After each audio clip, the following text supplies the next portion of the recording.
Kilala ko na siya. KP.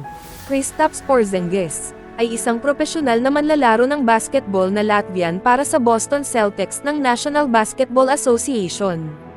Napiling pang-apat sa pangkalahatan ng New York Knicks noong 2015 NBA Draft. May taas na 7 feet 2 inches, gumaganap siya ng parehong power forward at center positions at itinuring na cornerstone ng koponan.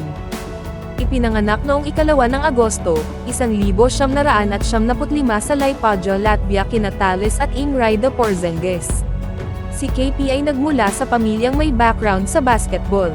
Ang kanyang ama ay dati rin manlalaro sa semi-pro ngunit di katagalan ay naging isang bus driver. Ang kanyang ina ay dating naglalaro ng basketball sa Latvian Women's Youth Team.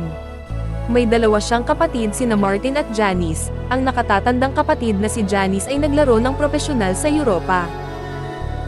Noong 2010, ang Baloncesto Sevilla na may koponan sa Liga ACB ang nag-alok kay KP na mag-tryout. Sa kanyang pananatili nagkaroon siya ng problema dahil sa kalusugan, na-diagnosed siya na nagsasuffered sa anemia na nakakaramdam ng shortness of breath.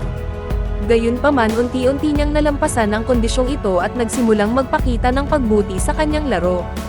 Ginawa ni KP ang kanyang season debut sa Liga ACB noong 2014 season.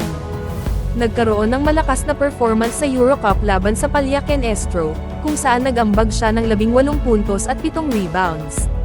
Noong 2015, pinangalanan si KP ng nagwagi ng Eurocup Rising Star Award ng season. Sa isang laban kontra Real Madrid na sabi KP, ito ay isang napakagandang laro para sa akin. Wala akong nakuhang anumang rebound ngunit naging maganda ang shooting night ko. Gayunpaman, binigyan ako ng mga tagahanga sa Madrid ng magandang ovation noong na-foul out ako at nagustuhan ko iyon.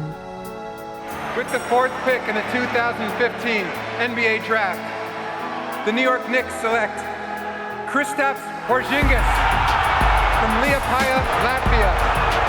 He last played for. Pumasok si KP sa 2015 NBA Draft, at napili sa ika-4 na pangkalahatan ng New York Knicks. Si KP ang naging pinakamataas na drafted Latvian at Baltic player sa kasaysayan ng NBA. Pinirmahan ni KP ang kanyang rookie scale contract sa Knicks, umiskor siya ng 16 na puntos sa kanyang debut sa NBA, na humantong sa pagbubukas ng season na panalo laban sa Bucks, naging unang 20 taong gulang na nag-post ng ganoong linya ng istatistika sa isang laro. Si KP ay pumangalawa sa NBA Rookie of the Year na pagboto sa likod ng nagwaging Karl Towns, at nakakuha ng mga parangal sa NBA All-Rookie First Team. Gayunpaman, noong 2018, nagkaroon ng injury si KP sa kanyang kaliwang ACL. Siya ay pinasyahan para sa natitirang bahagi ng season. Dahil sa kanyang pinsala sa ACL, hindi naglaro si KP sa Knicks upang simulan ang sumunod na season. Matapos ang isang pagpupulong sa Knicks ay nag-iwan sa mga opisyal ng may impresyon na gusto niyang magpa-trade. Si KP ay nai-trade sa Dallas Mavericks. Naupo siya sa nalalabing panahon ng 2018-19 season healing process mula sa kanyang pinsala sa ACL. Sumang-ayon si KP na muling pumirma sa Mavericks sa 5 taong maximum na kontrata nagkakahalaga ng $158 milyong. Nagdebut si KP para sa Mavericks noong Oktubre taong 2019, nag-post ng 23 puntos at 4 na rebound sa isang panalo laban sa Wizards.